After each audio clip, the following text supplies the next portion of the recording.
અને કોઈની મદદની અપેક્ષા રાખવી નહીં. એવો ભાવ રાખો કે હું કોઈને મદદ કરું, ઈશ્વર તમને સામર્થ્ય આપશે. મને કોઈ મદદ કરે એમ નહીં, એવો ભાવ રાખો કે હું કોઈને મદદ કરું, ઈશ્વર સામર્થ્ય આપે. એ જીવનનું શ્રેષ્ઠ રહસ્ય છે, આ જીવનનું દર્શન છે.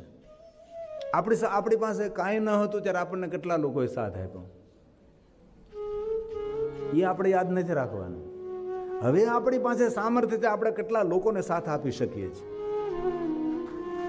એ જીવનની વાસ્તવિકતા છે.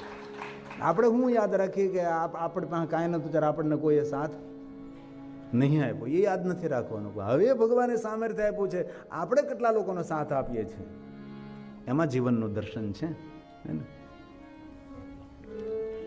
અને યાદ રાખવું, આ સમાજ કાંઈ માનો ખોળો નથી. આ સમાજમાં આપણા માટે ફૂલોની પથારી નથી. સમાજ કાંટા કંકરથી ભરેલો છે, આ નિર્દયતાથી ભરેલો છે, કોઈ દયા નહીં રાખે. તેથી આપણે બીજા પર દયા રાખીએ. બીજા શકો તો ફૂલ બિછાઓ, કાંટે બીજાના મત શીખીએ.